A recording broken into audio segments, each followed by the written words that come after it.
Everybody, please can I welcome everyone to this meeting of Cabinet on Tuesday the 16th of July 2024 from the Walton Suite, Winchester Guildhall. The time is 9:30 a.m. My name is Councillor Martin Todd, Chairperson of the Cabinet and Leader of the Council. This meeting is live streamed from the Council's YouTube channel and the recording will also be available after the meeting. Subtitles can be switched on and advice on how to turn these on is set out online. Can everyone ensure mobile phones are on silent, and can I remind members to use their microphones? In the unlikely event that it's necessary to evacuate the building, the fire alarm will sound. Please follow all the instructions given to you by our team. Please note that there is a fire alarm test scheduled for 10:15 a.m. this morning. Can I welcome members of the public to the meeting this morning? We will invite you forward when it is time for you to make your contribution. Turning to the agenda, the first item is apologies for absence. I have no apologies for absence. The second item is membership of Cabinet committees. We have two Cabinet appointments to make today. The first is to the Treasury Investment Group, where we're bringing it in line with the paper previously agreed. It highlights the Cabinet member responsible for finance, chair of audit and governance, one member of the administration from the audit of governance committee, and the principal opposition group spokesperson for finance. Those are Councillors Cutler, Morris, Power and Godfrey, and one other Cabinet member named to be confirmed. Councillor Lerney, you were this person last year. Are you happy to continue in that role? I'm happy to continue. Thank you, Leader. Okay, so I would propose that Councillor Lerney takes that role, unless there's somebody else who would like to do it. No? Well, we would then have a discussion about it. On that basis, are people happy to agree the recommendations for the membership of the Treasury Investment Group? Thank you very much. And for Winchester Charity School Education Foundation, it turns out we have one place, not two, to appoint, and so I would propose that we appoint Councillor Latham until May 2027. Is that agreed? Thank you very much indeed. The next item is disclosures of interests. There is a small reference to the County Council in item 10, so I wish to declare a personal non-pecuniary interest as a member of the County Council. Councillor Porter. I would like to do the same, please. And Councillor Becker. I have an interest, as I've declared in many of these meetings, in relation to the nutrient mitigation proposal. So I don't think this particular paper raises any pecuniary interest, but I will leave the room as I have done for any discussion of this topic. Thank you very much indeed. The next item on the agenda is the requests from councillors to make representations on an agenda item. And we have requests from Councillor Horrell to speak on nutrient mitigation, retrofit and council house buybacks, and from Councillor Lee to speak on nutrient mitigation and retrofit. Is that correct? I'm seeing nodding from the back of the room. Thank you very much indeed. The next item is public participation. There are two people who have put their names forward. Mr. Tate is asking to speak on items 8 and 10, so I will call you forward when we get to those points. But Janet Berry wishes to speak at this section now. So Janet, if you would like to come forward and make your representation.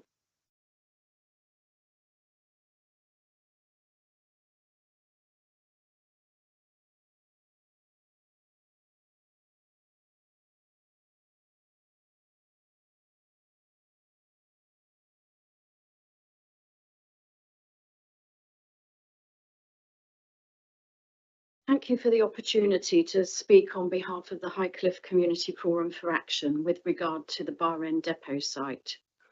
Highcliffe Forum is keen to be kept up to date with any developments at this site. The City Council's website states that marketing for formal bids has now been completed and a recommendation for a preferred bidder will be presented to Cabinet on the 16th of July. As you know, Highcliffe Forum is responsible for taking the Highcliffe Community Plan forward on behalf of the community. This plan is cited as a major document alongside the Bar End Design Framework in terms of thinking about future plans for the local area. Whilst recent consultations have focused on options such as healthcare and other proposals put forward by various organisations, Highcliffe Forum is keen to ensure that key proposals in the community plan are still considered. This includes the possibility of setting up a community-run hub and shop, as increasing the range of activities for children and young people, and developing new leisure and social activities for everyone in Highcliffe.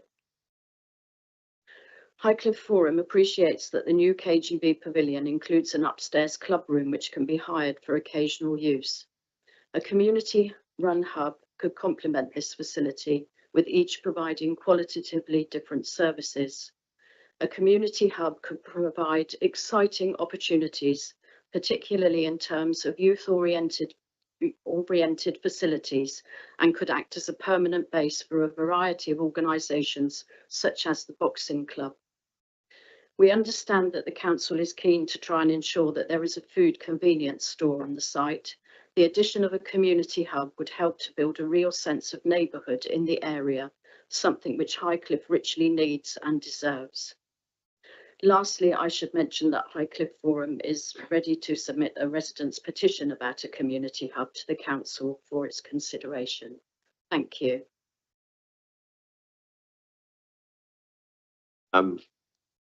Thank you very much indeed, Janet.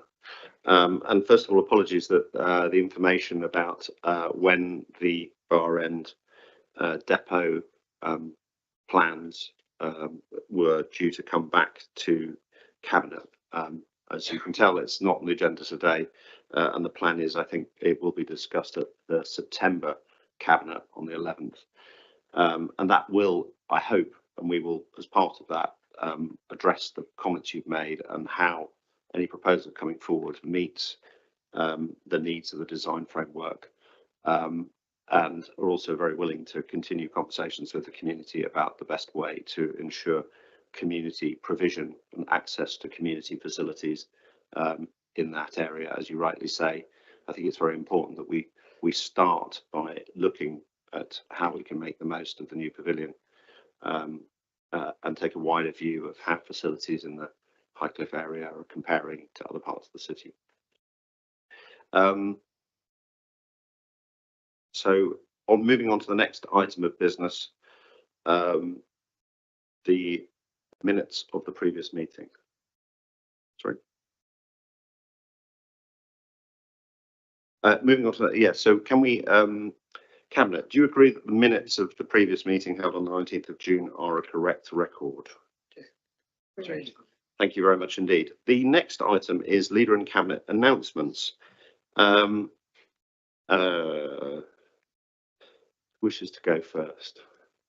Councillor Learning.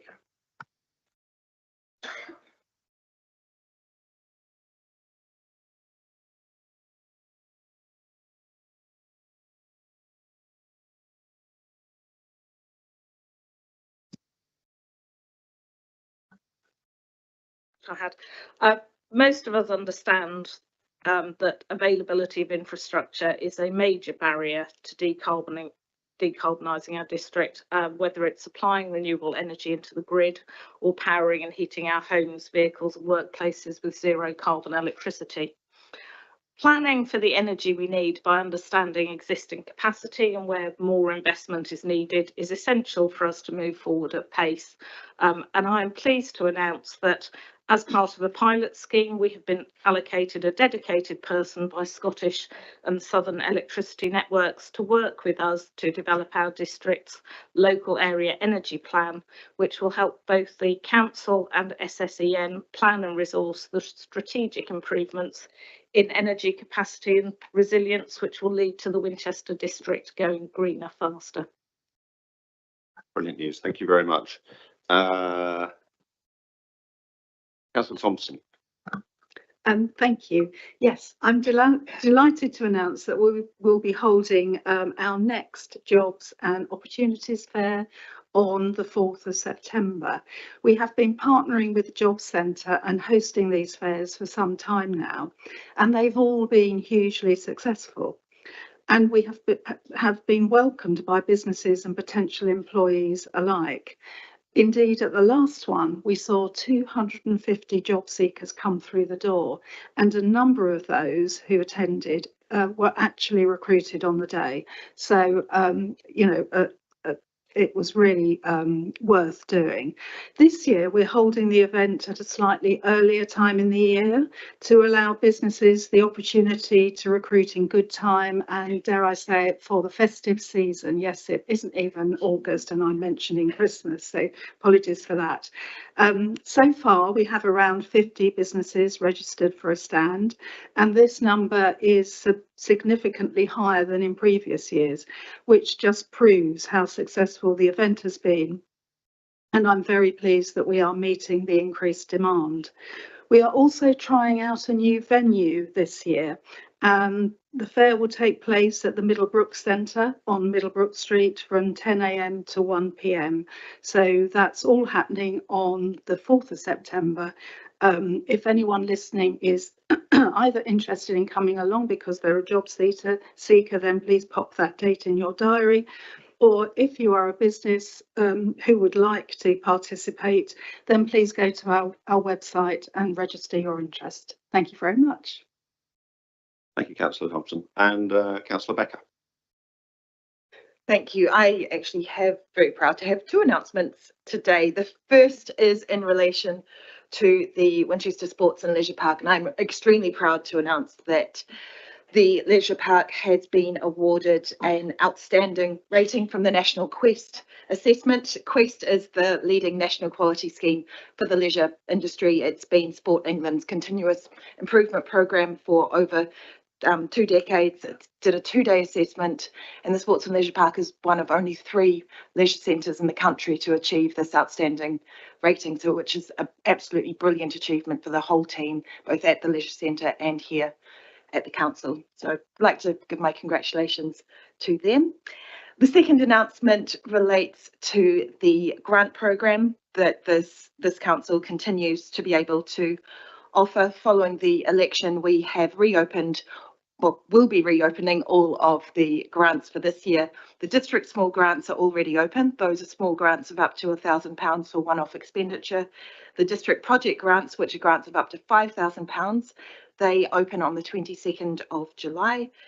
And Go Greener Faster grants open on the 1st of August. Those are grants of £5,000 to £10,000. We will be running engagement sessions with councillors to bring them up to speed with what the grants can offer people within their wards, and they will also be advertised through social media, through your council and the Parish Connect newsletter and DSU. So lots of opportunities for people to get up to speed with the grants that we offer and get the word out amongst the community, because we really do like to spend this money as far and as wide as possible. Great, thank you very much indeed. I don't think we have any more announcements, so now we move to the next item of business, which is the HRA Housing Revenue Account Nutrient Mitigation Proposal. Is that right? Oh, yeah. So, Councillor Westwood, if you would like to introduce that paper. Thank you, Leader. In 2019, Natural England issued advice to Winchester City Council that required all new overnight development to mitigate for any increase in nutrient pollution arising from development that may harm internationally protected sites, such as the Solent Special Protected Area. Further advice was issued in March 2022 requiring the mitigation of phosphorus for new overnight accommodation within the catchment area of the River Itchen. The impact of this has been that several new housing schemes are held in abeyance, including council house development schemes. The council's strategy to enable nutrient mitigation solutions includes generating nutrient credits by upgrading some of its own wastewater treatment works using housing revenue account funding, which is the subject of this report.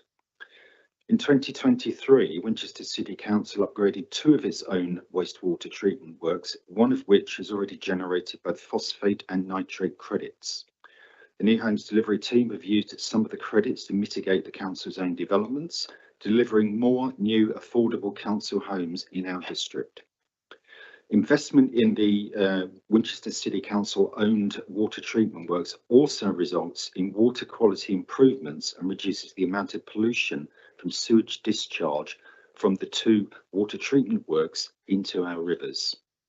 The purpose of this report is to seek approval, subject to individual business cases, to upgrade a further 4 of Winchester City Council's own wastewater treatment works in order to generate nutrient credits and to deliver cleaner water from treated output from the upgraded sites.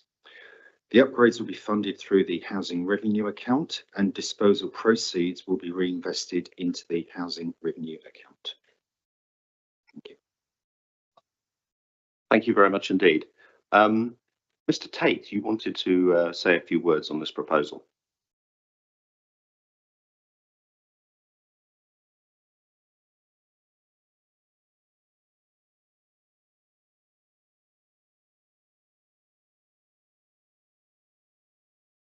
Thank you, Chair, for the opportunity to address Cabinet. As some of you will recall, I've spoken a number of times regarding nutrient mitigation and the Council's plans to upgrade its portfolio of water treatment works. Whilst I welcome the proposals in this Cabinet paper, I do have some concerns. And my concerns are based on the fact that the water treatment works that the Council owns and operates at present are discharging wastewater into our local rivers and watercourses with much higher levels of nutrients, particularly nitrates and phosphates, than is acceptable to Natural England. That goes against the guidance back in 2019. What does this actually mean? This means that some of our most important and sensitive natural habitats are being adversely affected by algae blooms and a general deterioration in water quality. And it's not just about sewage, it is about pollutants which are distorting the natural habitat. This paper makes it clear that the programme is driven by the financial considerations of the HRA, which I fully support. However, I think there is a much wider issue here about water quality and the negative impact those discharges are having on the local natural environment. I'm not actually certain that we can class ourselves as being any better than Southern Water Authority, which is subject to considerable criticism for the fact that they've not upgraded their own sewage treatment works to pull out more of the phosphates and nitrates. So I just wonder whether it's a bit contrived doing it all through the HRA, which I understand they're good reason for that, but there is a bigger picture which I think the Council does need to address. And so really I just wonder whether there is a wider discussion to be had, because at the moment those unupgraded sewage treatment works, which Southern Water wouldn't take back from the Council. We've been approaching them, the Council's been approaching them for many years, because they say that they are not working efficiently enough, even for Southern Water to take them on. So, Chair, I do think perhaps a slightly different focus on the underlying issues and making more reference to that Natural England directive back in 2019. Thank you. Thank you, Mr. Tate. And your comments will be addressed after we've heard from the councillors. The next deputation or next present person registered to speak is Councillor Horrell.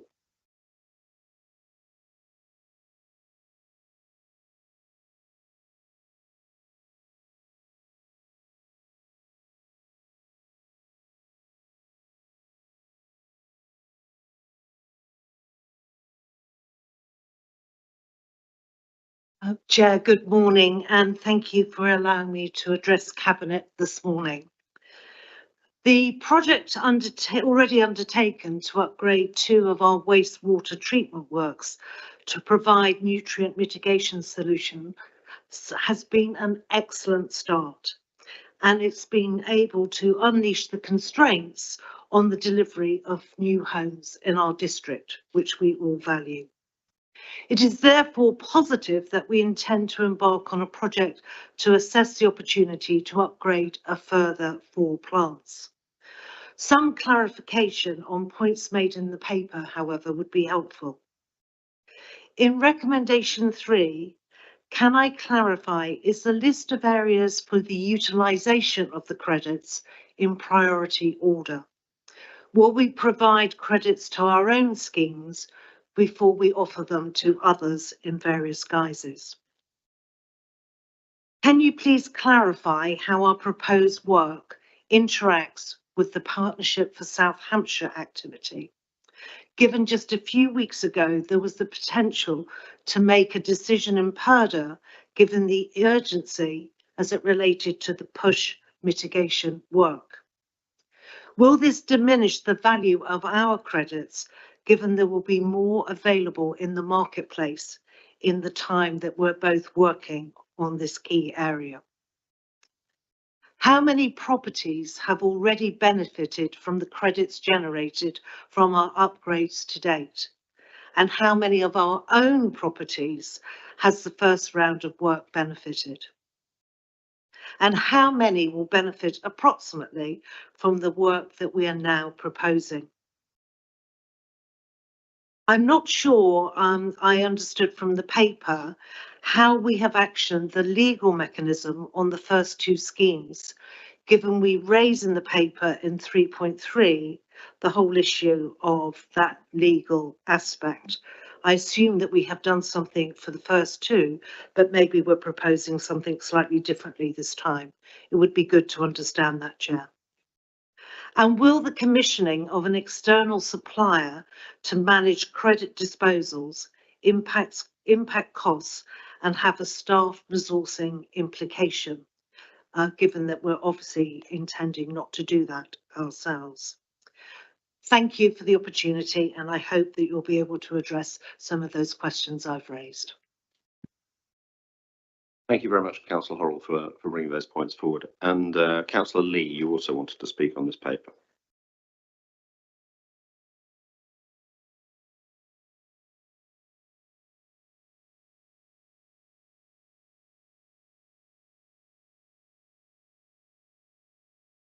Good morning, Chair. Thank you for allowing me to speak. The Winchester Green Council has recently completed a water quality analysis of the River Meon as part of the Citizen Science Great Water Bits project. You won't be surprised to hear the test results showed that this Cinderella River to the Itchen and Tess also continues to be in poor chemical health. Frankly, not enough has been done to reduce the nutrient harm across our district.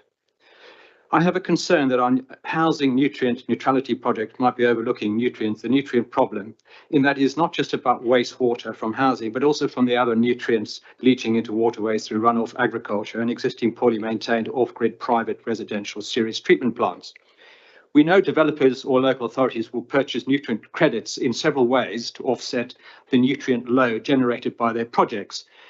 In front of us is one option, which is the wastewater treatment plants. Whilst effective, this approach can be costly due to infrastructure upgrades and ongoing operational expenses. The second is the nature-based solutions. Examples would be restoring wetlands, which is more cost-effective. Naturally absorbing and filtering nutrients from runoff benefits both water quality and biodiversity.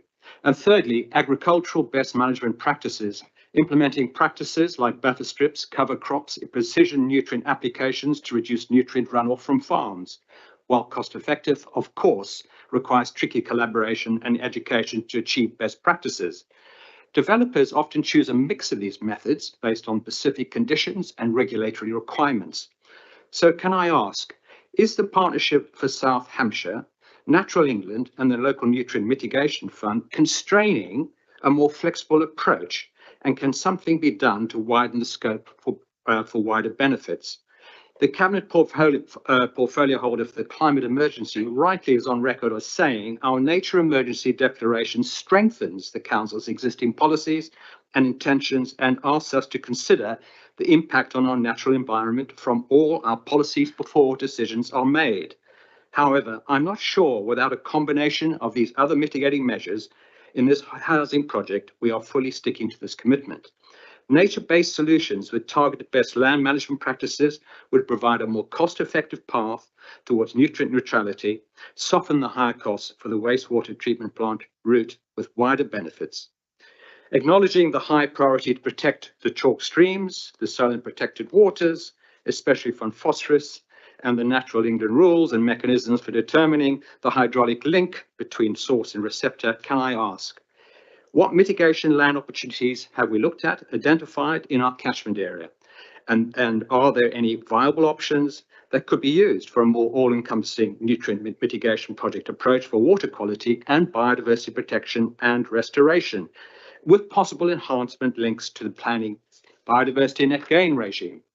Moving on to a few specifics. If we are to do what which outlined here, the wastewater treatment plants and housing revenue account is ring-fenced, I guess, budget-wise, to use the sale of surplus nutrient neutrality credits for wider mitigating of environmental benefits. But surely, if there are indirect benefits to housing and housing tenants, could we make a justified case? The recent Good Corporate Peer Challenge findings for our council highlighted that scrutiny would be strengthened with policy and committee scrutiny function across the council. So my question is, will future cross-cutting projects like this with wider policy implications be put before a repurposed scrutiny committee?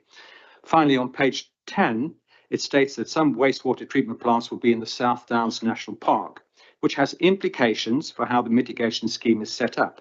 Can this please be clarified as to what this means and how many plants are affected? The project's potential for significant additional revenue to be generated from the sale of surplus credits has rightly been recognised with a number of risks. Section 10 doesn't seem to rate the risks. So can I ask, what do we consider are the highest risk? Thank you. Thank you very much indeed. As a point of clarity, which you might find useful, there was a meeting of the Partnership for South Hampshire on July the 23rd at Farrenborough, I think at Farrenborough Council, which will be discussing the deployment of the local nutrient mitigation fund. And it is possible to make public deputations at that meeting. So if you wish to discuss the policy of the Partnership for South Hampshire, a good place to do it is the Partnership for South Hampshire. Councillor Westwood, would you like to address the points made? Yes, how long do we have? As long as you want. Okay. Starting with Mr. Tate's comments. Currently, I think if you look at the water treatment works in this district, all are discharging sewage that is worse quality than required by Natural England and in their measurements and so on. So you talked about our specific plants discharging water that is not as clean as it should be from the sewage plants. I think it's absolute credit to this council that is actually doing something about it. We've already run a pilot with 2 schemes, the measurements of which show significant improvements in the quality of the water being discharged into the River Itchen, which is to the level and satisfaction of Natural England that they are agreeing the credits associated with that work. And going forwards, we have a programme of work where we want to replicate that through our different water treatment works. There's absolute credit to this council that it's addressing this head on and dealing with the problem that it owns. You talked about the efficiency of some of these sites and Southern Water not taking them on. I don't think that's the case. I think I wasn't around when the whole thing was privatised, but these smaller water treatment works were not taken under the custody of Southern Water because they are very small works. And I think you'll find that's the case across the entire UK, that it was these smaller works were not taken on board and they were left with the local councils, public bodies to manage and drive forwards. So we have a rump of sites that were not taken into the privatisation programme some 30 years ago. And again, I think it's our credit that we're actually dealing with them as they should be dealt with and have a programme of work to upgrade them.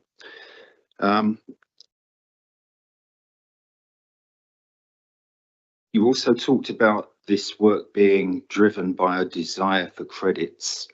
Well, clearly the work needs to be funded.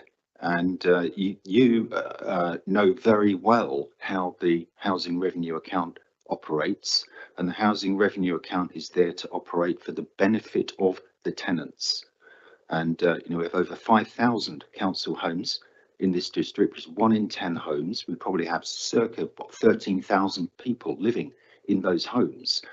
And we need to run the HRA to their benefit, not our benefit. And to find a way to both, firstly, upgrade the water treatment works so that we are putting out less dirty water into the rivers, which is agreed by Natural England. On a And point of clarification, because we have discussed this before, there's no outflow from any of our sewage plants to rivers. no, It goes into the water system more generally, but there is no outflow. Yeah. And there's also no prospect of any of them flooding. And as a result, I agree with you, Linda. sewage going into rivers. I think it's important that we're really clear about that. We're talking about nutrients and not sewage. Yeah. So, but the outflow will, as you quite rightly say, be discharged. Ultimately, you know, it will be, we disagree on that point. The whole purpose of this, Mr. Tate, is it's not driven by the need for credits. This is driven by an opportunity at the moment where we can fund the upgrade of these water treatment works without damaging the revenue and the funding for our tenants going forwards. And the credits are a very welcome byproduct of this work, and will enable us to do two things. Firstly, upgrade more plants, and secondly, will feed badly needed funds into the HRA account so that we can do two things: build more new affordable homes, and secondly, upgrade the existing homes that we have to a more comfortable level and better energy standards. Moving on. Councillor Horrell. Right, let's put my glasses on so I can read my writing. Thank you for your kind words about the excellent start. It was in November, December 2023 that we upgraded the first two plants. I think, and the leader may correct me because he's a stickler for detail on this, but I think we were the first local authority in England to upgrade plants in this manner. And I'm pleased that we are leading on this, and we have successfully shown how to upgrade these smaller water treatment works to deliver the various benefits.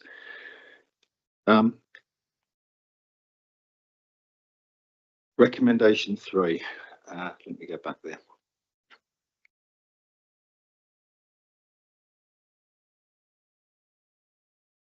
I'll return to that. The interaction with Push in the paper, it clearly states that we are looking at upgrading 4 works if we approve this paper today, but it also lays out a programme of work that is being undertaken external to the HRA by Push. And so effectively what you've got is 2 streams of activity going on to upgrade our water treatment works.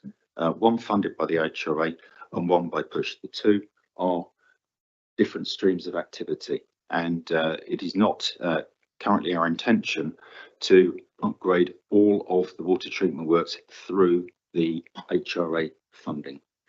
So that is subject to a different, would be subject to a different paper and decisions. How many people have, how many properties have benefited from the work that we've done to date? I will just turn to Mr. Hendy on that, and Mr. Maggs, in that I believe the credits that we have generated have been used for some of our developments that we've recently completed, and perhaps you can just give the detail on those. Yes, thank you, Leader. I don't have the exact numbers. I know they've been used in relation to the Winnell estate. No, okay. I'll pass over to Ms. Anticipating the question, I have the exact number. So there's 6 units at Southbrook Cottage and Mitchell-Dever, the properties that the credits have been earmarked for so far. We're also planning to use the credits at Colbrook Street, the temporary accommodation conversion as well. And we've got sufficient credits in the bank already to theoretically at least probably support another 100 and 150 units. Good, thank you. I think that the next question was around how we dealt with the credits from the first two upgrades that we've done. The point there is exactly as Mr. Maggs said, we've used the credits and we have not sold any credits at this point in time. And so that has not happened. And you talked about the staff implications from managing the credits. Mr. Hendy, can we just talk about the process that we are outlining in this paper for handling the credits that we generated from the 4 upgrades that we're planning to do if we agree this paper? Thank you. Through you, Leader. The question was also asked about recommendation 3 and whether those were in priority order. They're not necessarily in priority order. The reason I mention that is because members will be aware that at the moment achieving council house new build schemes that are viable is very challenging, and it may well be there'll be opportunities for us to work with other developers and use the credits to secure affordable housing through Section 106 affordable housing obligations, and therefore we'd seek to do that rather than to lock up credits for new build schemes when viability is a challenge. So that's why deliberately the report doesn't say this should be in a priority order in recommendation 3. It will need to follow the opportunities that present themselves in relation to the use of the credits. In relation to the sale of credits, there are opportunities. There is an active market in the sale of credits at the moment with brokers that we could look to engage with. Also, we're aware that Eastleigh Borough Council are also selling some nitro credits as well. So there are opportunities for us to look at the most economic way to dispose of credits if that's eventually what we end up doing. Thank you. And I think I've covered your points there with the intervention of Simon at that point. Thank you.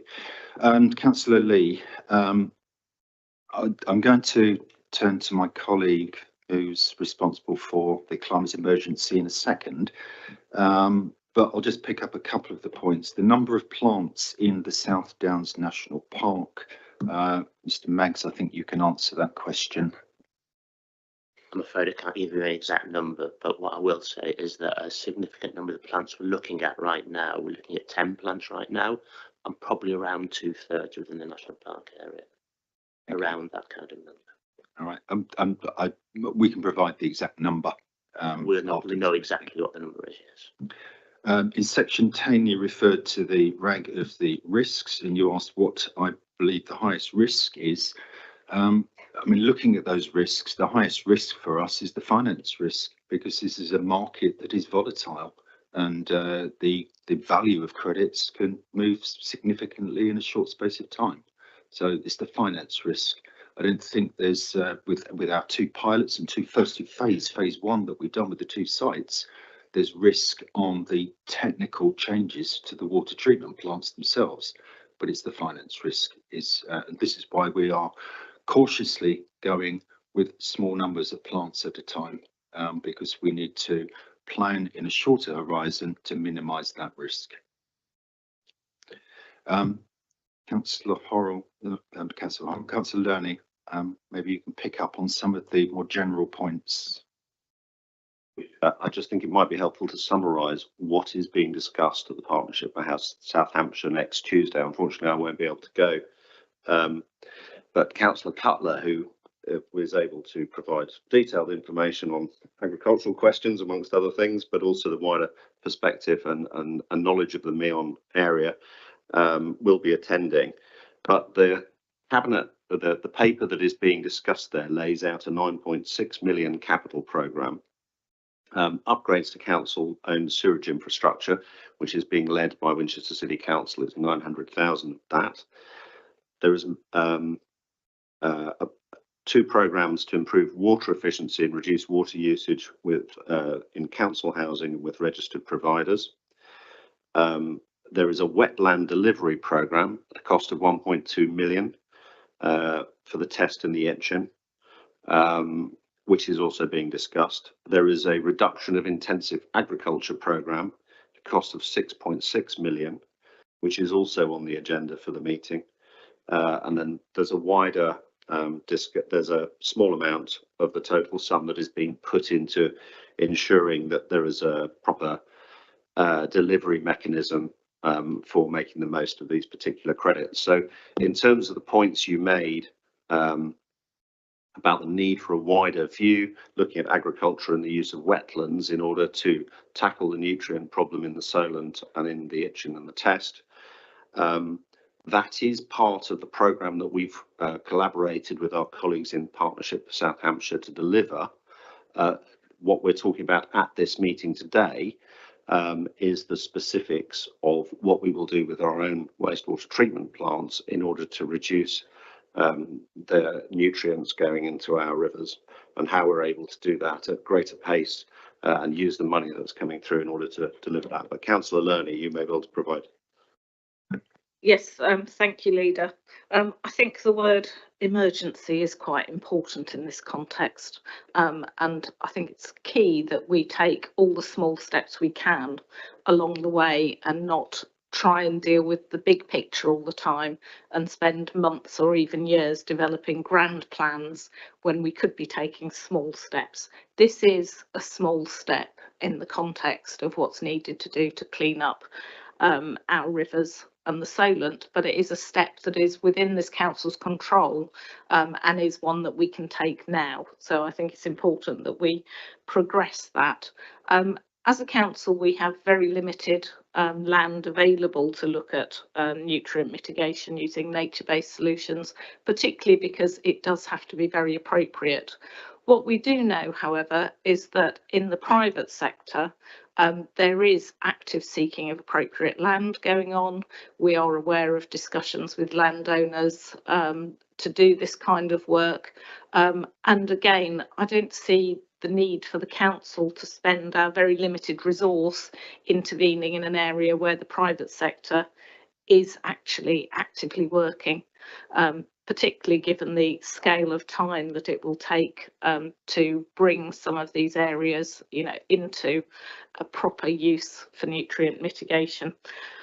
So I agree with Councillor Lee that we need to be doing more across the district, but in terms of what this council is doing, let's get on and do what we can when we can, and this paper is definitely a step forward. We seem to have shifted slightly into debate, but we'll come back to councillor questions in a minute. But in terms of the particular points raised, did you want to add something, Councillor Cutler, or will you save it for later? No, I think Councillor Lerney actually covered everything that I was going to say. So. Great, thank you very much indeed. Right, the next thing I want to do is just check whether there are any questions on the paper from.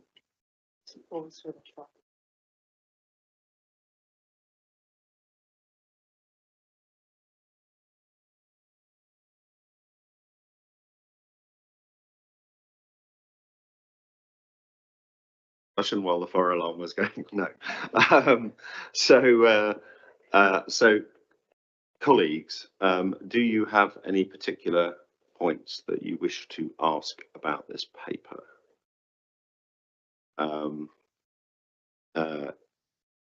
Is there any? Well, I will ask. No. One quick question. So just to check that Councillor Westwood and I are in the same place. We have talked about this before. All the sewage that comes out of a house is captured by our plants. None of them are in a situation of that. The reason why sewage treatment plants that are run by water companies sometimes allow sewage into rivers is because they have a dual system. So they're also used at times of heavy water load to handle street flooding and surface water flooding as well. And it's the combination of the two that leads to sewage overflows going into rivers. None of our plants are handling surface water. They are only handling sewage, and none of them are at risk of, I think there's only one that's at risk, but none of them are at risk of flooding and the kind of sewage overflow that we've seen. And that has never happened, as far as I'm aware, with any of our plants, nor do we believe it is likely to happen. So we are talking about nutrient overflow into the water system more generally. Nutrients do end up in rivers, and that's why we're taking action on this. But I would like to reassure people that we're talking about nutrients and not sewage in terms of what this programme is about. And I think we're in the same place on that. You've summarised precisely correctly. Thank you very much indeed. Is there any debate in addition to the discussion that we've already had? Councillor Cutler. Well, I think it's important to sort of bring us back to the paper. The wider debate on nutrient management, as Councillor Todd has pointed out, is vast, and Push has been involved in that right from the beginning. But what we have here is a win-win situation whereby we can upgrade our plants, do the right thing, and reduce the nutrients that are discharged from our plants, and to reduce that number at the same time as producing credits and producing some financial benefit to cover some of that cost. And that's specifically what this paper is about. And I think it's a thoroughly good process that we've already piloted with the first two and the further four. And as Mr. Tate raised the issue of plants generally, everywhere that's off grid, off the main sewage system, that there are a huge number of private plants that are also contributing to the problem generally, and work needs to be done to reduce their discharges as well. But we're doing what we can within our own estate, which I think has to be the first priority, of doing what we can. Thank you, Councillor Cutler. Councillor Porter. I just want to keep reiterating really that this is part of a much wider piece of work that's being done by many organisations, and many alternatives are already being worked through, actually, including by commercial companies, and they're being explored in many ways. So developers have been looking for solutions for this for a long time, and we, as a housing developer under the HRA, have been looking for a solution, and that's what this paper is about. It's not about all of those other solutions for other people and other developers. If we make credits, we want to be using it for our houses, for our residents' benefit. So one of the ways in which we have been tackling it, and Councillor Ernie talked about it, doing piece by piece, one of the ways we've been tackling it with residents in one area is actually to encourage our residents to check every single piece of or every single item of cleaning equipment they're bringing into their properties, to make sure that it's low phosphorus, to make sure that we think about how we manage our own sewage treatment plants, if you have one. And many companies now coming forward to look at ways in which, as Councillor Cutler mentioned, people are managing their own private sewage plants. So it's a real push right across the whole of the district, by residents, by commercial companies, by developers, and by the council. And I'm really pleased to see that this is coming forward for the council, and we're playing our part in this work. Thank you very much indeed, Councillor Porter. Any other comments that people wish to make? Any last thoughts from you, Councillor Westwood? I would just like to thank the officers actually for driving this programme forwards, and I believe exactly as Councillor Learn said, we need to take the small steps, and I'm pleased that we're in a position to take those small steps, improve water quality into the area, and to drive forwards our council new homes programme. Thank you very much indeed. Yes, and I would agree with you. And we're very lucky in this area that we act as some of the guardians of some of the most important special habitats that you have in the whole of the UK, which is the chalk streams that we have through our district. We talked about the Meon, the Itch, and parts of the Test. And that role of guardianship for those very special habitats is one that we take very seriously. And it's one where we are doing what we can ourselves, as you see with the programme that we've put forward today, as fast as we can. And we are working in partnership with others to see how we can have more impact than we're able to do on our own. So we act as guardians of the chalk streams, and when it comes to that, along with Test Valley, the clue is in the name. But when we come to wider questions such as the Solent, we work in much wider partnership, including with the Isle of Wight, and all of the authorities that are feeding nitrates in particular into the Solent.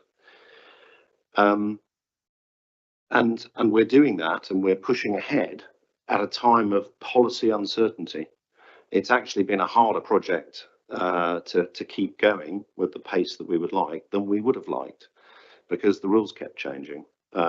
Rightly, national government has got involved to see what they can do in order to accelerate the programme. Sometimes those interventions have actually caused more uncertainty rather than certainty, and arguably slowed down some of the activities that might have been going on. And the new government has said that has also said that they wish to be doing something on the question of nutrients. We don't know what that is yet.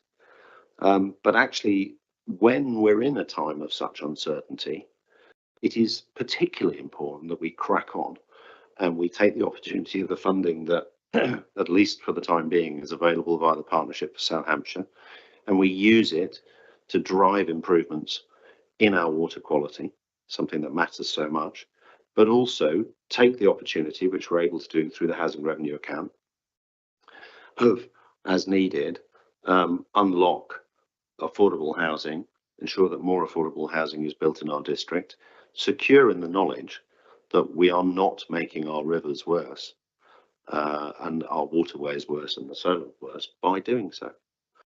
So from my point of view, that's a big win-win. This plan, we should be proud of this plan. As far as I can tell, we aren't just the first authority to have done this. We're the first of any organisation to have done this, to tackle phosphates and nitrates. And other organisations, private organisations, I don't know about councils, are starting to copy the work that we've done, and the evidence that we were able to collect and are collecting in terms of the impact of what we've done is, we hope, going to be useful to other authorities as well. So this is a programme that I think we should feel proud of. I think it's one where accessing funds, working in partnership, going at pace, ensuring that we work with our colleagues to be pulling on every lever that we can across the district within the resources we have available, is a critical thing. And so I personally very strongly support the paper in front of us, and will continue to support any papers that come back to us that enable us to keep moving ahead at pace on this particular programme. So, Cabinet, we have a set of recommendations in front of us. A £400,000 capital budget to upgrade 4 wastewater treatment plants. The specific works to be delegated to the Chief Finance Officer and Strategic Director, agreeing the business case and granting authority to spend the budget, and securing income from the credits if that proves suitable. Delegating to the Strategic Director, the 151 Officer, that's the Finance Officer for those listening, and the Director Legal, the authority to utilise and dispose of the credits in accordance with the following strategy, and as was highlighted by Mr. Hendy, the Strategic Director, these are options that can be used to drive the credits. They're not in order of priority. So we will respond to the situation we're in at a particular time, partly because we're dealing in a very uncertain situation. Delegating to the Strategic Director and the Director of Legal Authority to agree the enforcement and monitoring mechanisms for such arrangements and any legal agreements that are needed, which particularly important, as highlighted in the papers, relates to the South Downs National Park. Delegating the procurement of works and services to the Strategic Director and awarding contracts. And those are effectively the decisions we need to take today in order to crack on and deliver this at the pace that we all want to see. So, Cabinet, are you happy to agree those recommendations? Agreed. Thank you very much indeed. The next item on the agenda is the retrofit contract approval. Councillor Westwood, you're on point once more. Thank you for the opportunity, Leader. The housing fit retrofit contract approval. A key element of the council's carbon neutrality action plan includes additional investment in the council's housing stock. The 10-year housing revenue account capital programme approved in February 2020, which was approved in February 2024, including an indicative budget allocation of £45 million for retrofit works to council-owned housing. This investment will improve energy efficiency and help tenants to reduce their carbon emissions whilst also reducing their energy costs and providing warmer and more comfortable homes. The purpose of this report is to seek approval to enter into contract to retrofit 21 Swedish cottages to improve the energy efficiency performance to current standards and to improve up to 500 properties with loft insulation top-ups, of which 150 are programmed in the financial year 2024-25. The Swedish Cottage programme is a whole house retrofit of 21 timber constructed post-war prefabricated cottages. I would digress in my notes. Anyone who doesn't know what a Swedish cottage is, I expect it to be a pretty thing with a nice pointy roof and a balcony like you'd find somewhere in Switzerland or Sweden or wherever, but it isn't. These houses have been there since just after the Second World War, and they are some of our worst performing homes in the district. The whole house retrofit of these cottages includes the replacement of roofs, timber cladding, windows and doors, and the work also includes the additional loft, wall and floor insulation and ventilation upgrades. The successful Swedish cottage pilot project completed in 2023 included the whole house retrofit of 5 of these properties. Tenants within these properties have reported a significant change in their energy bills and comfort levels. The whole house retrofit includes essential repairs that are required to ensure the longevity of these homes. This report also seeks authorisation to award the contract for these works described above to an accredited contractor identified via a suitable framework agreement and to enter into a JCT standard building contract. Thank you. Thank you very much indeed. We don't have any public representations at this meeting, so Councillor Horrell, would you like to come forward?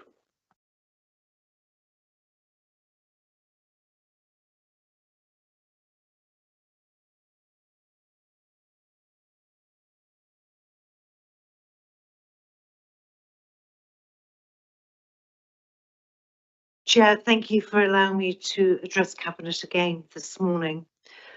You will know that there is cross-party support for the ongoing efforts to retrofit our council homes, to bring them up to EPC rating C as a minimum. We are therefore supportive of securing an approved contractor to carry out the work to retrofit the 21 Swedish homes and the 150 properties designated for loft insulation this year. However, there are a number of questions resulting from the paper before us today, which I would like to seek clarification on. Firstly, 2 properties are already at EPC rating C and will not change following the retrofit work, although there will be a marginal change in the SAP rating. Why have these been included on the list, or are there other benefits to the residents which have not been specifically detailed? There is no mention in the paper of the situation for tenants in the Swedish cottages. Are they being moved out whilst the work is completed? Given the nature of the work that the portfolio holder has just described, it's really quite substantial. What did we learn from the tenants in the 5 homes retrofitted in 2030 and how they managed on those particular projects? In the paper, we mentioned tenants retrofitted at that time, the 5 in 23, reported significant change in their energy bills. What has been that change from what to what? Or if we're not able to provide specific numbers, what is the percentage change? I think we're all keen to understand the real outcome for our residents from this work. What have we learnt about how to conduct the work most efficiently with these first 5? Clearly, managing a project of this substance, there will be a lot to learn, and yet I don't see any of that particularly reflected in this paper. Please, can you explain the funding received from the South Downs National Park on page 25? It is noted, but it doesn't actually describe what and how that amount has come forward to us. And then finally, how do we reach the 500 homes number mentioned in the paper to receive the works by approving this paper today, when the contract sum, if I've looked at the numbers correctly, is for 3.25 million, but that only addresses 171 properties, 150 for lofts this year and the 21 Swedish cottages. So where is the cash for the others over that longer period for the loft installation, or is that already budgeted in the broader retrofit numbers? Thank you, Chair. Thank you. And Councillor Lee.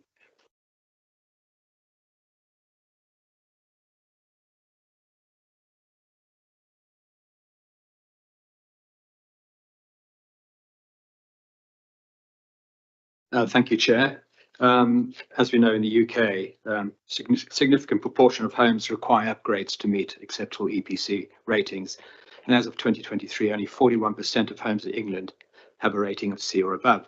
Thankfully, Winchester District does better. I think it's about 50% plus, and our housing is about 65. So that's really good news.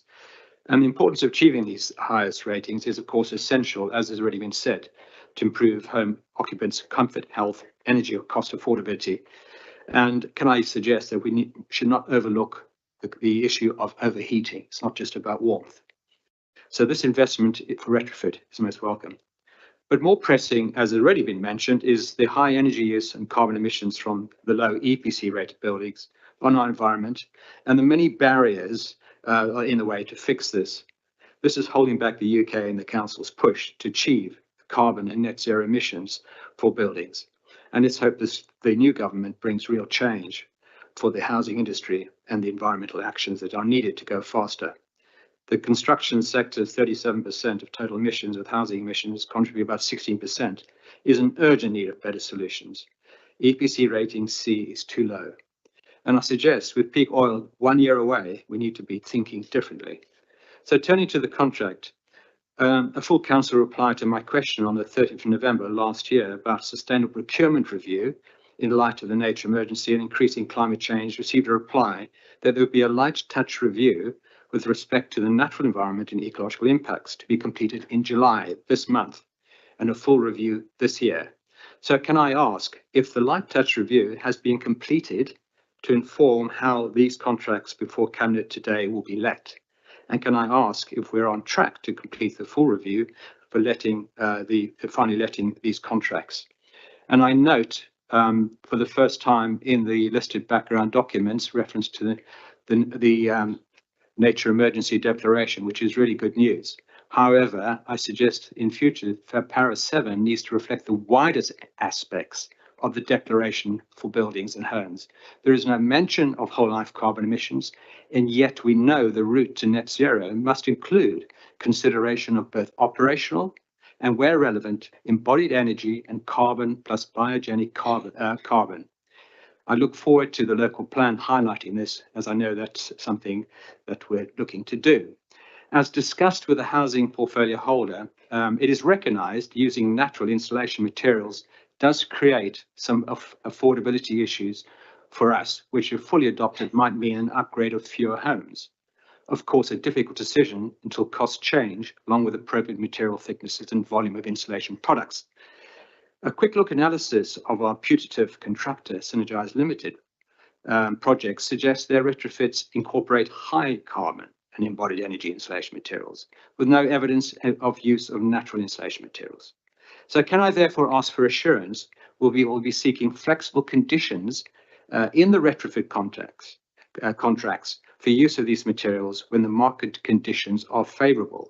We shouldn't leave this to the goodwill of the contractor.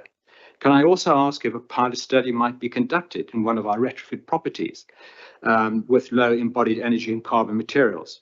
It would be good to see Winchester trailblazing with faster, better decarbonisation, nature considerations with a well-researched and accredited whole carbon approach.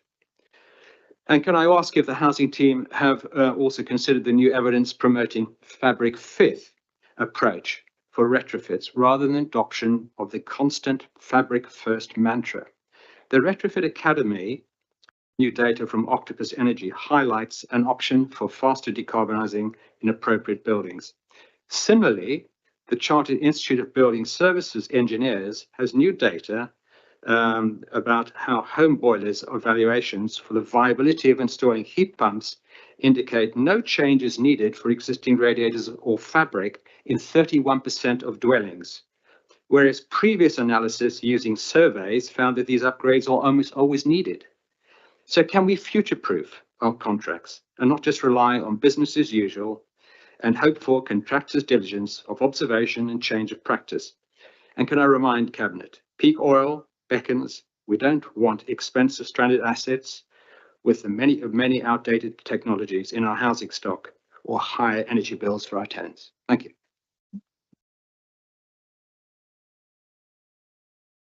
Councillor Westwood. Thank you. I will hand over to Mr. Hendy to answer. We'll start answering those points.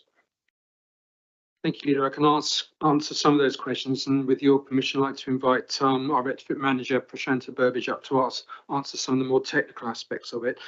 So firstly, the question raised by Councillor Horror in relation to tenants that's not dealt with in the paper. As the paper sets out, there's substantial work to people's homes here, and we will need to work very closely with tenants. And I would suggest it will be a bespoke solution to the individual circumstances of tenants when the work takes place. So it wouldn't be right for us to have a blanket approach in terms of how we will work with all the tenants. They will have to look at their individual circumstances and how we can make sure as little disruption as possible takes place when the works happen to their home. I'll defer to Ms. Burbage in relation to the two properties with EPCC and if there is any information on the percentage change in energy bills, and also the what we've learnt from the pilot on the 5 properties. Funding from the South Downs National Park was made available towards the costs of the Swedish cottages because they sit within the South Downs National Park. So it's funding towards the overall cost of the works there. The last question that Councillor Horror raised about the 500 homes receiving loft insulation work. As Councillor Westwood said, we have programmed retrofit investments to 2030, roughly running about £4.95 million a year. So although we're programming to do 150 this year, work will continue into future years. That's reviewed every November as part of the HRA budget setting and confirmed in February each year. So there is available funding to pick up what will be needed for that additional investment in the future. I'll hand over now to Prashanta. Thank you. So with regards to the 2 times EPC properties that are already on the programme, I think it's really important that we understand that although nationally we target EPC, it is really a theoretical note of how we achieve it. And so from achieving a good EPC, you've got to approach it from all rounds in terms of the fabric and the heating. So anything can change the EPC, whether you change it to a newer gas boiler. Is that making headway in terms of getting to net zero? Not really, because we've just changed it to an A rating gas boiler. So the theoretical EPC means that it's not necessarily functioning as best as it could. We do still need to upgrade the fabric because there's no point putting in heating that might be better in terms of its performance. So A graded boilers usually have a 90% performance if the fabric in itself is failing. I hope that answers that question. What we have learned from other tenants, so we've had intense tenant forums in the last year, and we continue to do that in the next, in fact, they begin this week. We've engaged with many of the tenants where tenants haven't been able to come to forums. We've gone out to meet them to find the individual requirements.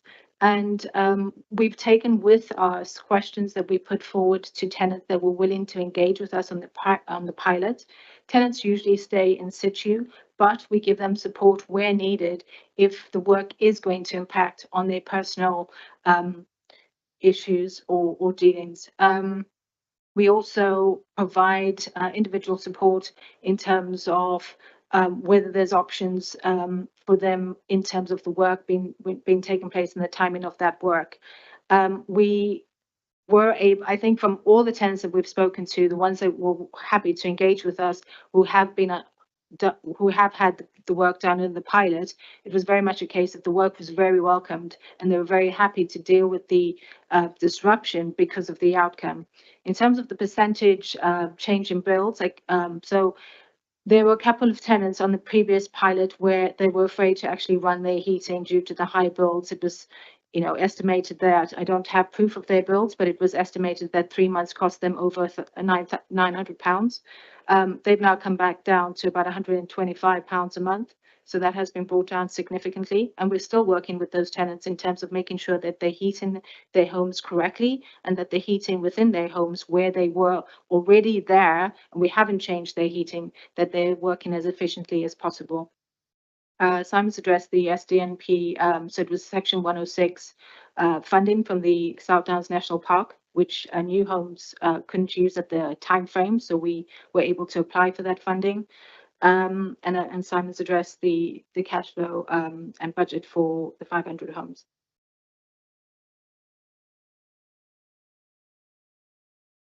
Thank you, Mr. Hendy. You look like. Would you like us to move on to Councillor Lee's questions now, Leader? In terms of answering the questions, they sit with Councillor Westwood. So yes, please, Mr. Hendy. Okay, I think my colleagues will be able to answer the first question in relation to review procurement. Yes, thank you. We have reviewed the Sustainable Procurement Guide to reflect the nature emergency within that. So I think due to delays with the election period, that hasn't been approved yet. But in addition to that, the team have been designing and beginning to roll out a new impact assessment on nature and climate in a similar style to our equalities impact assessment. And that's to prompt report writers and decision makers to consider these elements when we bring reports through. So corporate heads have recently been briefed on that, so we are actively rolling that out.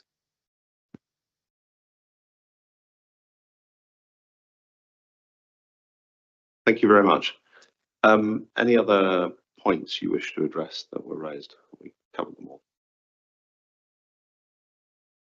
Yeah, there were two other questions from Councillor Lee. If you want me to try and address those, evidence of natural materials, and we're grateful for Councillor Lee raising this previously. I know Prashant provided the information on the cost differential between insulation materials which are zero carbon and those that have an element of carbon in. And at the moment, as Councillor Lee's pointed out, there is quite a cost differential between the two, which therefore would limit the amount of homes that we'd be able to do work to. But that doesn't mean we're turning our face against looking at that in the future. If that difference between the costs there minimises, then there's opportunities for us to look at that. The other point Councillor Lee made was in relation to the heating, space heating of homes. And again, important point that we haven't addressed totally in relation to the programming of works in the Housing Revenue Account business plan over the next 6 to 7 years. The issue there really, has been pointed out, is making sure that we have a solution that decarbonises but also is affordable for our customers. And that's quite difficult to achieve unless we can afford very efficient space heating systems in people's homes that are carbon efficient. Thank you. Cabinet, does anyone else have any questions that you would like to ask on this paper? Councillor Porter. I should have thought of this one before, because many of these properties are actually semi-detached. So what difference does it make to the way in which you insulate a semi-detached property compared to a detached one? So semi-detached properties. So there's only 2 properties that are not being insulated in the same way, that are not owned by ourselves. In which case we've obviously taken the requirements and engaging with them. One property has actually engaged with the contractor to say they'd like the upgrades. So there's specific details to make sure that we terminate those bridges correctly and that we don't have a knock-on effect on the neighbours, other than the kind of linear difference in depth. There isn't much of a difference. We carry out the work similar to how we re-roof properties, for instance, because it's only at certain sections that you're interacting with the semi-detached. But as I say, there's only 2 such properties where we've got the issue. It's very encouraging to hear that you're having those conversations. Thank you very much.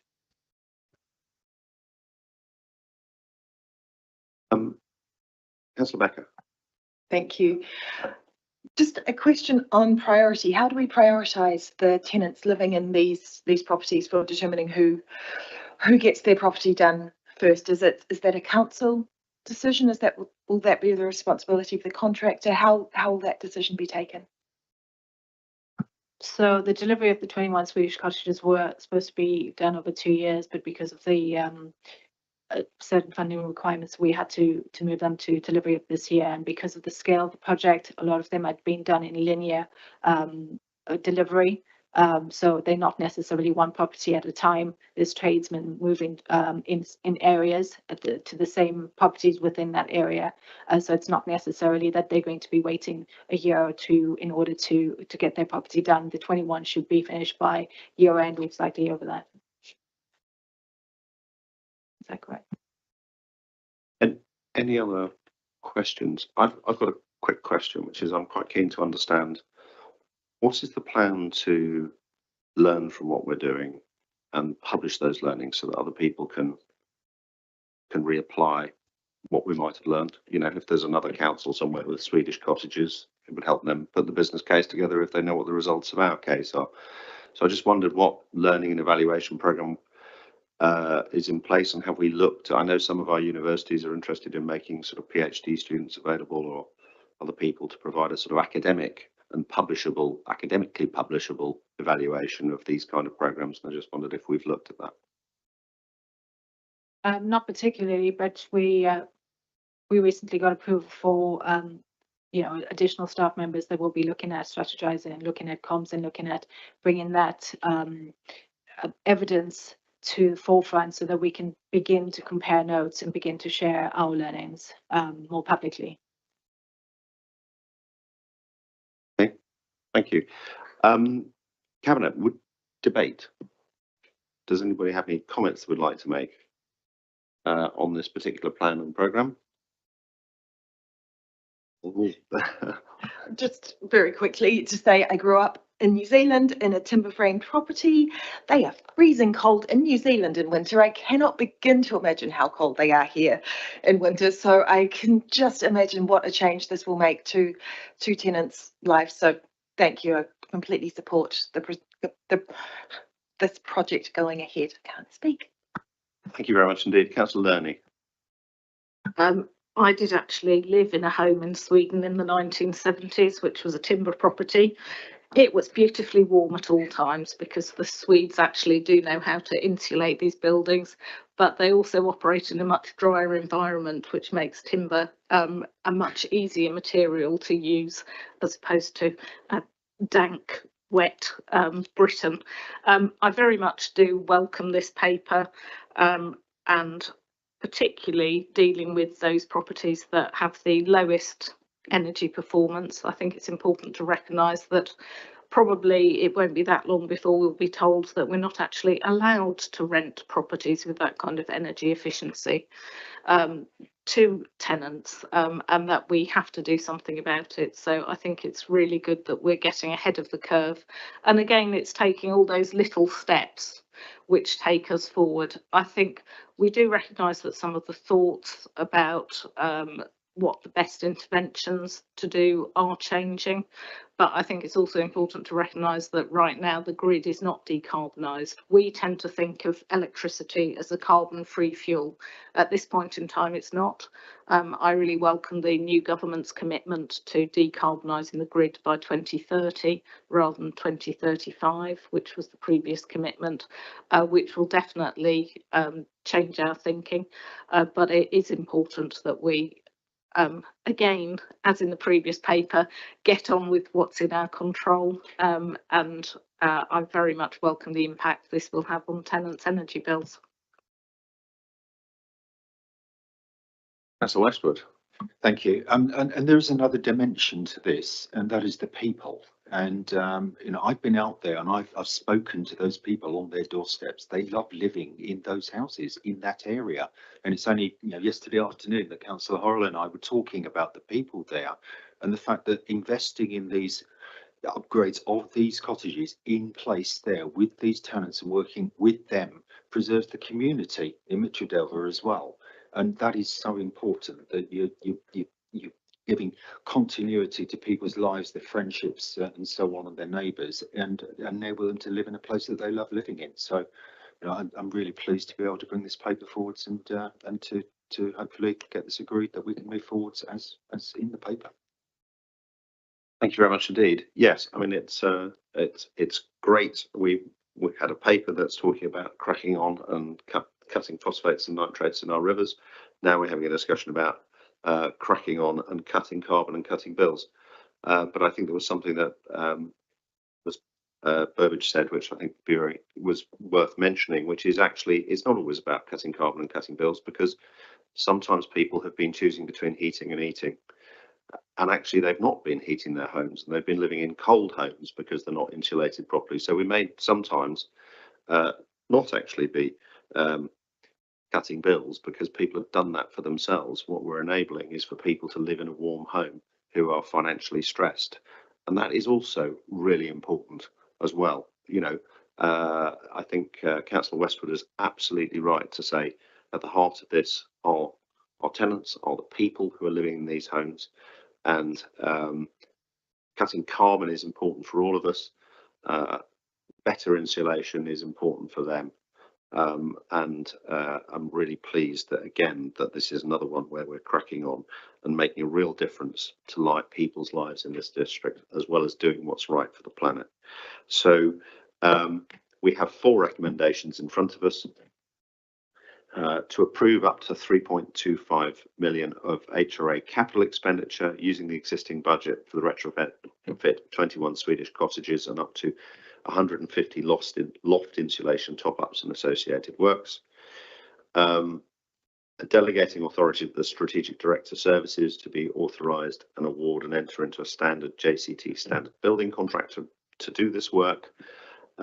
Authorising the Strategic Director Services to negotiate and agree the contract terms, and delegating authority of the service lead for legal to enter into all relevant agreements and negotiate the contracts and see them to completion. So those are the 4 recommendations in front of us. Cabinet, do you agree? Agreed. Thank you very much indeed. On to the next paper, which is new acquisitions and buybacks for council housing. Let's exempt or we'll start not with the exempt appendices, have as much discussion as we can in non-exempt. Councillor Westwood. Thank you, Leader. Hard work today, by the way. No problem. You are doing a lot of heavy lifting and it's greatly appreciated. The council needs to increase its supply of council housing to meet housing need, which includes households on the council's housing register and other housing need, such as residents on the Home from Ukraine scheme. The council has a developed programme to secure new homes through acquisition or build. From time to time, council properties purchased under the Right to Buy scheme and other off-the-shelf second-hand homes become available on the open market for purchase. The council can acquire properties and fund them using Right to Buy 1-for-1 receipts. In the last few years, the council has applied Right to Buy 1-for-1 receipts through the acquisition of new build properties at North Whiteley. However, at present, it has no plans to acquire any new build in this financial year using right to buy 1-for-1 receipts, and thus has capacity to apply them to purchase back right of first refusal ex right to buy properties. One property will be part funded by a capital grant from Hampshire County Council, as it will increase the housing stock so as to provide temporary accommodation for Ukrainian households. The purpose of this report is to authorise the purchase of 2 currently available properties to increase the number of council owned homes to assist in meeting identified housing need, and to delegate authority to the strategic director with responsibility for housing to approve the purchase of 2 additional homes subject to availability and viability.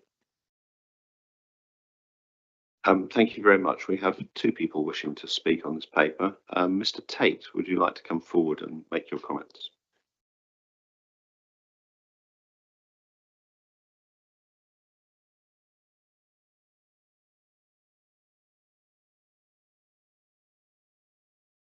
Thank you, Chair, for the opportunity to speak again.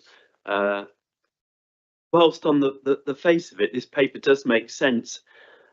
However, I do have concerns that it's not addressing the underlying issue of the lack of genuinely affordable and inclusive housing in the district.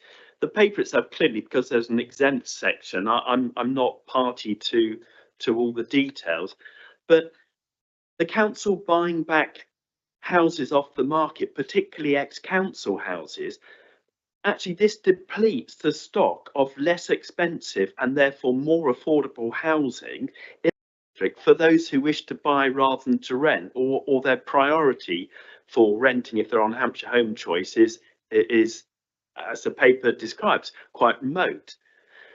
So I wonder that the new government has made it very clear that the country needs to see a drastic increase in house building, not just of affordable housing, but right across the housing spectrum.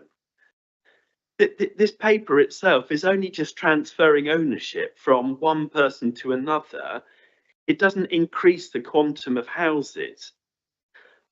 I personally have been arguing, I can't think for how long now, probably 10, 15 years, that what the council needs to be doing is to look for larger sites where it can build a 21st century council estate which can properly address our housing crisis.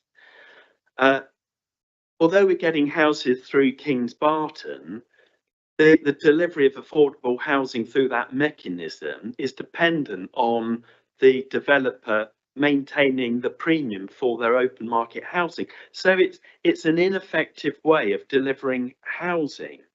And whilst on the face of it, it's quite an innocuous paper to buy a couple of houses and provision for 2 more, I do just feel it's missing the elephant in the room is the lack of housing per se, and this is just tinkering, clearly because I can't see all the details because of the exempt paper. I'm not party to all those details, but I just think there is a bigger issue here which this paper isn't addressing. Thank you. Thank you, Mr. Tate. And I also have Councillor Horrell wishing to speak on this paper.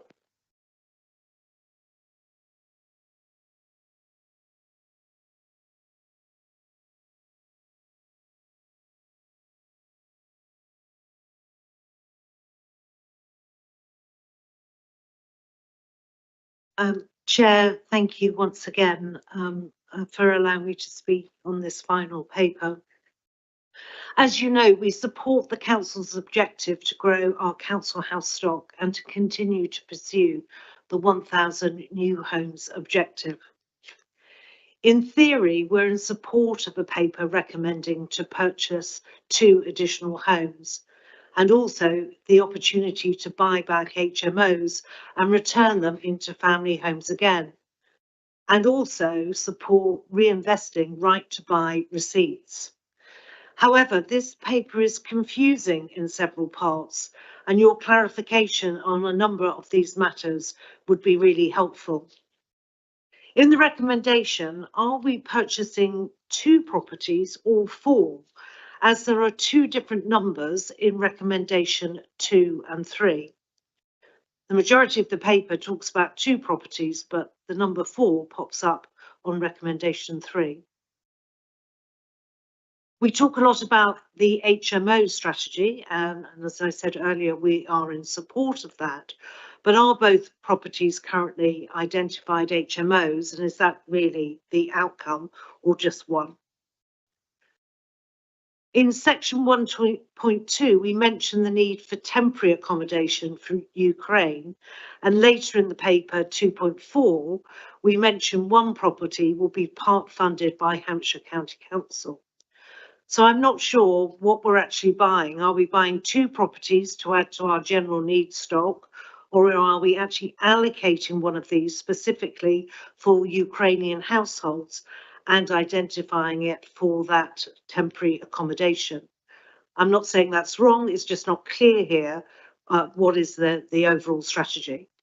So of the 680,000, what is being funded by Hampshire, or is their contribution incremental to this fund? Or is that a reduction on the money that we need to put into the pot? Again, clarification of who's paying and what we're actually receiving. In 7.1, property is ex-council and meets the right of first refusal, which again is a positive stance. But is there an opportunity for both of those to fit into this category? Because we know that when we buy properties back, if they're in the same vicinity of other properties and regenerate communities, that is a really positive action and is well regarded by our residents. So, Chair, if we can clarify exactly what we're buying, for whom, with whose money, that would be really helpful. Thank you. Thank you very much indeed. Councillor Westwood.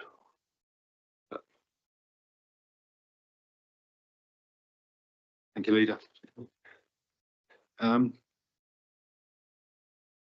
Start with Mr. Tate and your comments. Thank you for your points that you've made. We have, as Councillor Horrell has just alluded to, a programme to deliver 1,000 new homes over a 10-year period. And you talked about the elephant in the room. That is the elephant in the room. It's addressing that significant number of new homes that we require.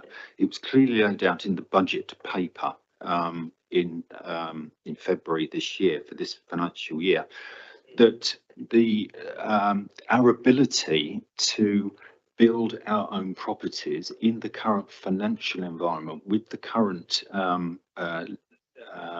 cost of building properties means that we have to focus at the moment on buying properties to be able to afford to get those properties into the housing stock.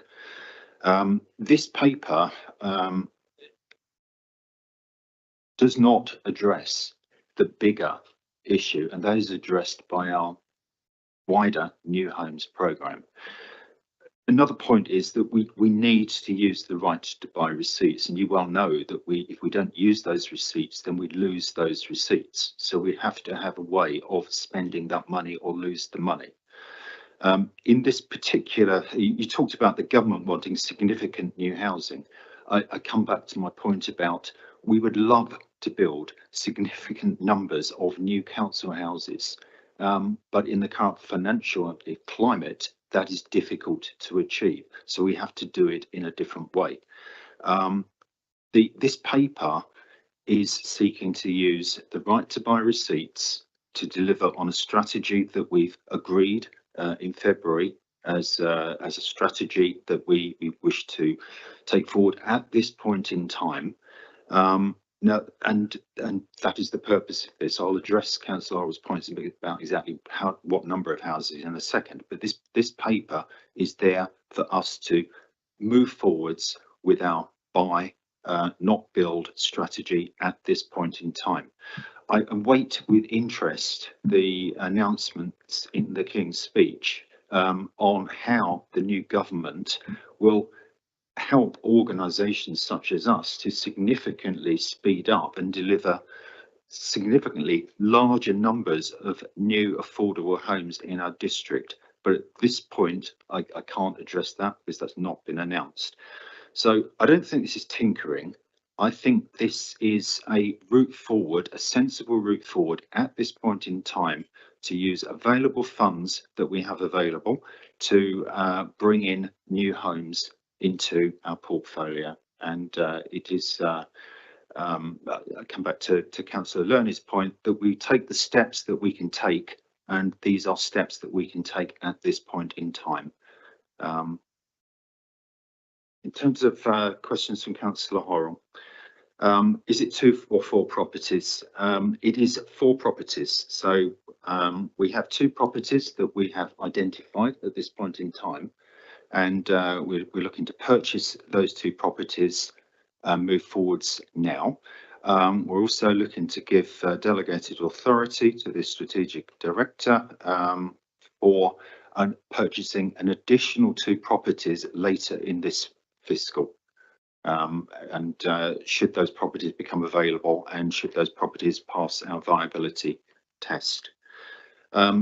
Your next question was, are they HMOs or not? One of the properties identified at present, I'm looking for someone to nod at me, is an HMO, and one is not at this point in time. The temporary accommodation for Ukrainian households, both of these homes will come into the general stock, and that we will then use the properties if we have no use. We don't need that for Ukrainians at this point in time. But what happens is that we increase our stock so that through the usual routes, we will then allocate, bid and allocate accommodation for the Ukrainian households as and when they require the support. So this increases our general stock at this point in time.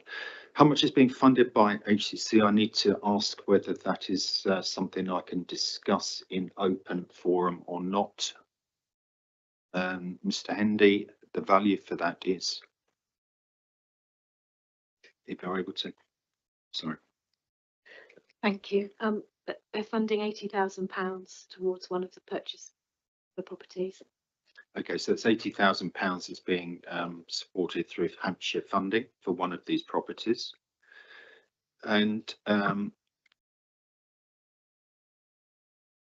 your final point around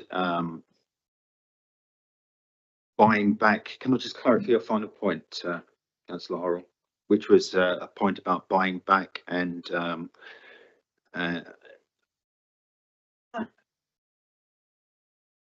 yeah. Okay, sorry. So yes, another aspect of this approach is we are keen to improve the communities that have been where the majority of HMOs have been established over a number of years. So buying back HMOs within a community such as Stanmore is definitely part of our strategy, and turning those HMOs where we are able back into family homes to improve the community aspects of those areas. So it's absolutely a strategic intent of ours to do that where possible. I think that answers all the questions. Thank you very much indeed. Cabinet, do you have any questions? Councillor Becker. Thank you. Without identifying the particular properties, you just mentioned Stanmore. Are you able to identify where these properties may be, these 2 identified properties may be located in very general terms, even if it's city and somewhere else? In terms of the physical location, one of the identified properties is in the city and one is in Wickham. I think we go further and say one is in Stanmore, which is a level of identification we've made in previous papers. I should declare an interest as a county councillor for that area. Councillor Thompson. Just a quick question. The funding that we're getting from the county council towards one of the homes, that's obviously to do with the Ukrainian support programme. If we are unable to house a Ukrainian in one of those because maybe, I don't know what the situation is there. Does that mean we have to give back money, or do we still retain that? Thank you, and that's a very good question. So initially, we will use the property to prevent homelessness for a family who is on the Homes for Ukraine scheme, and then we all hope that there'll be a speedy resolution to the conflict in Ukraine, and when that property is no longer needed for a Ukrainian household, we will return that into the general stock and it will be allocated via our housing register. Thank you. Thank you very much. Any other questions?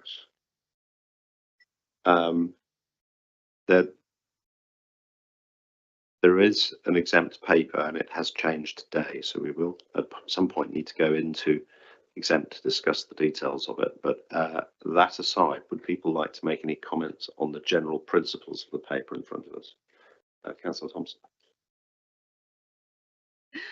Yes, thank you, Leader.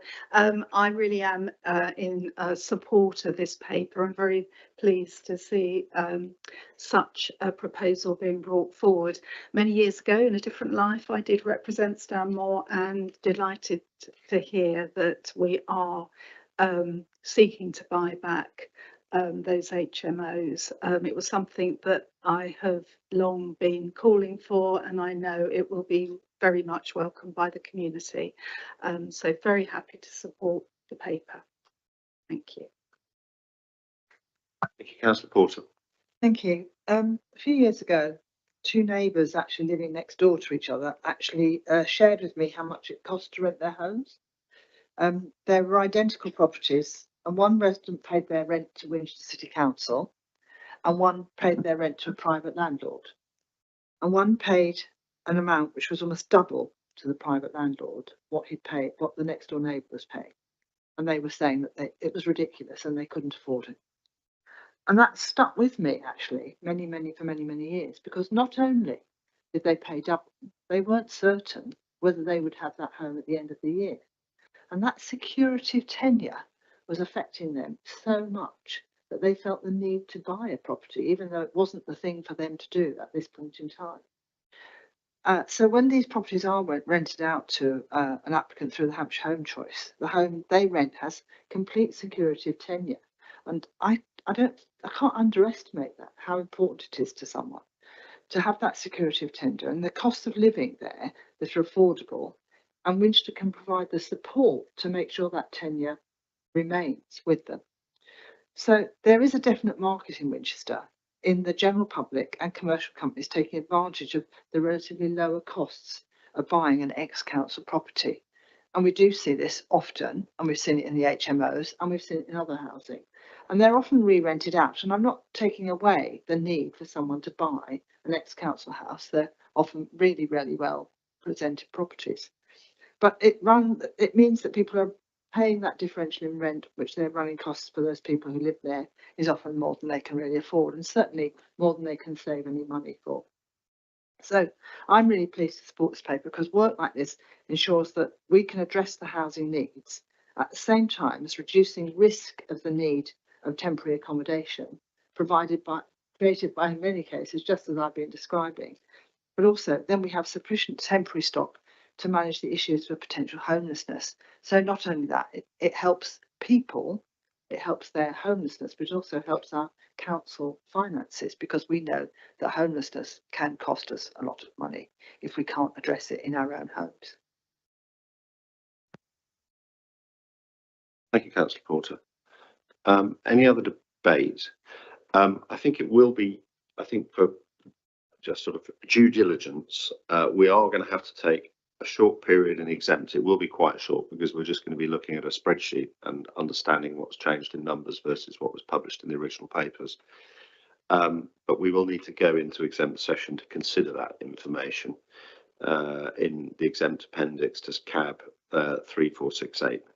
And then we will return relatively shortly to open session to finally consider the report's recommendations. The live streaming will stop while we're in exempt session, but we'll restart when we return to the open session of the meeting. So members of the press and public are asked to leave the meeting room once we have finished discussing the exempt appendix, and I would stress it's likely to be quite quick, probably 2 or 3 minutes. We will come back into open session and you'll be invited to rejoin us if you wish to at this point. Once back in the open session, we will move to any further debate and consideration of the report recommendations. So I think I need to move. I would like to move that we move into exempt session. Seconded. I need a seconder. Who wants to second it? Neil, thank you. Is that agreed? Right, so we're moving to exempt session. Can you briefly stop?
Who's just left? Right, okay. Thank you all, and thank you everybody who's watching for your forbearance while we took a brief break to go into exempt session. So based on what we've just discussed, we concluded that it wasn't changing our opinion on the paper overall. Councillor Westwood, would you like to summarise the position and any response to any of the points made in debate? Thank you. From my perspective, this is absolutely the right direction of travel for us as a housing business, is to look to increase our portfolio as and when we can, when the circumstances are right, and take advantage of pricing that's good at that point in time. This paper and the recommendations allow us to increase our housing stock. It allows us to increase the availability for the Homes for Ukraine scheme, where we are well aware that there are issues coming forwards with the 3-year visa for the Ukrainian households looming, where they will exceed that point of 3-year visa. That may have an impact on how many hosts want to continue going forward. So it's vitally important that we do increase the number of homes available, and this paper is taking us down that path. So I think this is a absolutely right course of action to take and the right strategy that we're enacting. Thank you. Thank you very much indeed.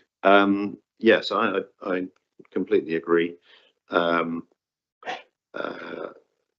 Obviously, we're very keen to increase our number of council homes. I think doing so with this programme in a way that is thoughtful about the impact in the communities where we're doing it is equally important. Thinking about the right balance of housing within those communities. Obviously, we have our local plan that takes the bigger view of what sort of housing we need where within our district, and we have our overall 1,000 home objective in terms of our overall increase in council housing stock. And this is not intended to be, you know, the only delivery mechanism for that. It sits alongside everything else. But what we have in front of us, I think, makes a great deal of sense. And I'm hearing from colleagues that I think that is a view shared by all of us. We have the recommendations in front of us.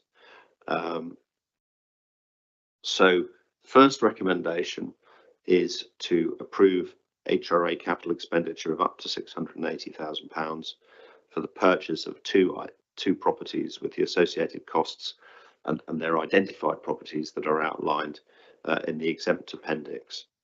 The second recommendation is for the same amount of money, but for two houses that we have not identified, two properties we've not yet identified, but funded in a similar way. And then the third recommendation is to the corporate head of asset management and the strategic director with responsibility for housing to receive delegation in order to make offers for all 4 properties and to complete the purchase process for them. So, Cabinet, do you agree with those recommendations? Agreed. Thank you very much indeed. We're also asked to, thank you everybody for that discussion. Thanks to officers for all the work that's been done on it. We're also asked to, as a next item, so now move on to the next item of business, which is noting the future items for consideration by Cabinet as shown on the August 2024 forward plan. Cabinet, are you happy to note that forward plan?